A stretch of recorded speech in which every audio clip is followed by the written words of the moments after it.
उठा हुआ देखते हैं आप। बाबा साहब ने कहा सत्ता के मंदिर पर कब्जा करो, बाबा लोगों ने कहा मंदिर पे कब्जा करो। दो बात हो। बाबा साहब ने कहा सत्ता के मंदिर पर कब्जा करो, बाबा लोगों ने कहा मंदिर पर कब्जा करो। और इतना प्रचार हुआ कि आप सत्ता भूल गए, मंदिर याद रह गया। जब मंदिर याद रहा तो लैले लोटा पानी मंदिर की तरफ बढ़ा, लैले लोटा का पानी मंदिर की तरफ बढ़ गया। तो जब मंदिर की तरफ बढ़ गए तो पता लगा मंदिर वाला बाबा निकल करके विधानसभा में चला गया।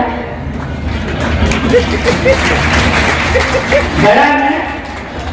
जब आप मंदिर की तरफ बढ़ेंगे तो मंदिर का बाबा विधानसभा में चला गया। इससे साफ जाहिर होता है कि मंदिर में कुछ नहीं है। अगर सब कुछ वही होता तो वहां का बाबा मंदिर छोड़ के विधानसभा में न जाता।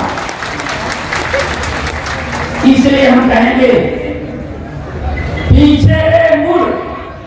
जो मंदिर की दिशा में लाइन लगी हुई है, अब वो लाइन सत्ता के मंदिर की तरफ लगनी चाहिए। जिस दिन ये लाइन सत्ता के मंदिर में घुसने का प्रयास करने लगेगी, उस दिन सत्ता का बाबा अपने मंदिर में जाएगा, वही झंडा हिलाएगा। इसलिए बहुत सावधान रहना है। बहुजन समाज पार्टी भारतीय संविधान को मानती है। भारत का संविधान सभी धर्म, सभी पंथ, सभी मत मजहब को समान दृष्टि से देखती है। बहुजन समाज पार्टी ने जब जब उत्तर प्रदेश में हुकूमत किया है तब तक है घुमावत, चाहे मथुरा हो, अरे दोनों आते, काशी हो, चाहे अयोध्या हो, ऊपर ऊपर ऊपर, तब तक किसी को बवाल करने की इजाजत नहीं दिया है और कोई बोलता नहीं था। 2010 में बहन जी के मुख्यमंत्रित्व काल में बाबरी मस्जिद अयोध्या का मैटर हाई कोर्ट में आदेश हो रहा था।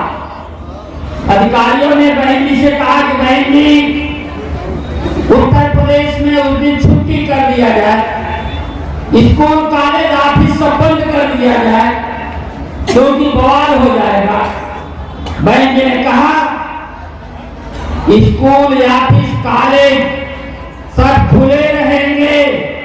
जिस जिला में जहां भी बवाल होगा वहां के डीएम और कप्तान की खैरियत नहीं रहेगी।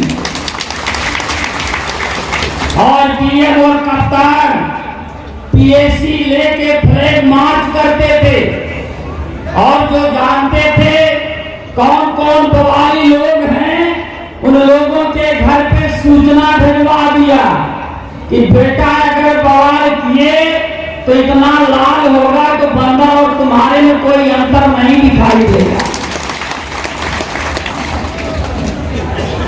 मुख्यमंत्री बहुत बड़ा पावर होता है और उस पावर का बहन जी ने उपयोग किया। किसी को कानून हाथ में लेने की इजाजत नहीं, कानून के साथ खिलवाड़ किसी को करने नहीं दिया।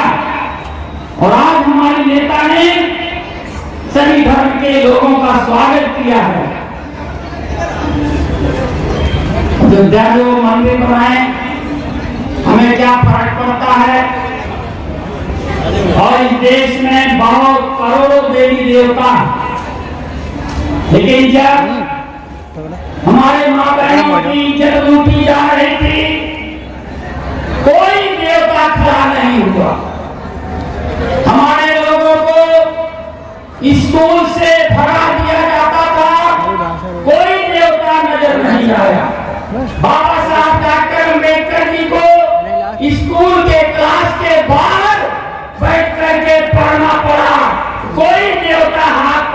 के क्लास में नहीं बैठाने आया। हमारे लोगों को पढ़ने लिखने से मनाही कर दिया गया, कोई देवता हमें बचाने नहीं आया। इसलिए हम साफ कहना चाहते हैं, अगर हमें और आपको इस देश में पढ़ने लिखने का अधिकार दिया, इज्जत के साथ मान सम्मान के साथ जीवन यापन करने का मौका दिया, तो एक देवता वो बाबा साहब डॉक्टर अम्बेडकर थे, कोई दूसरा नहीं था। इसलिए इनके बड़ा कोई देवता हमारा नहीं हो सकता। इनके बनाए संविधान पर आज हमारा देश चल रहा है। तो इसलिए मेरे साथियों, बाबा साहब डॉक्टर अम्बेडकर जी ने जीवन भर संघर्ष किया।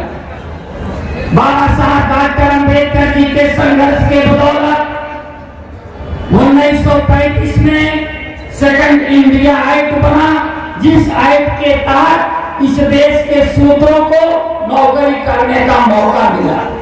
महात्मा ज्योतिबा फुले और छत्रपति साहू जी महाराज, इन लोगों दोनों महापुरुषों के संघर्ष के बदौलत 1919 में फर्स्ट इंडिया एक्ट बना, जिस एक्ट में शूद्रों को पढ़ने लिखने का मौका मिला।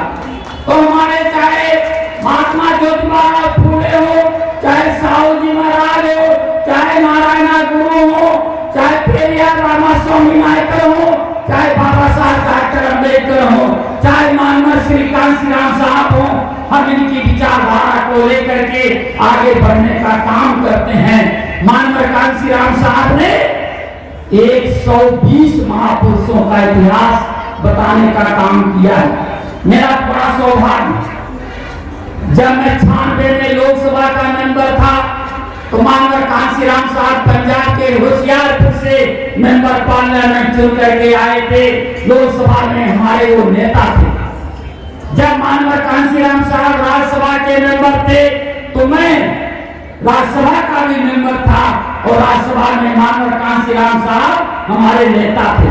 मानव कांशीराम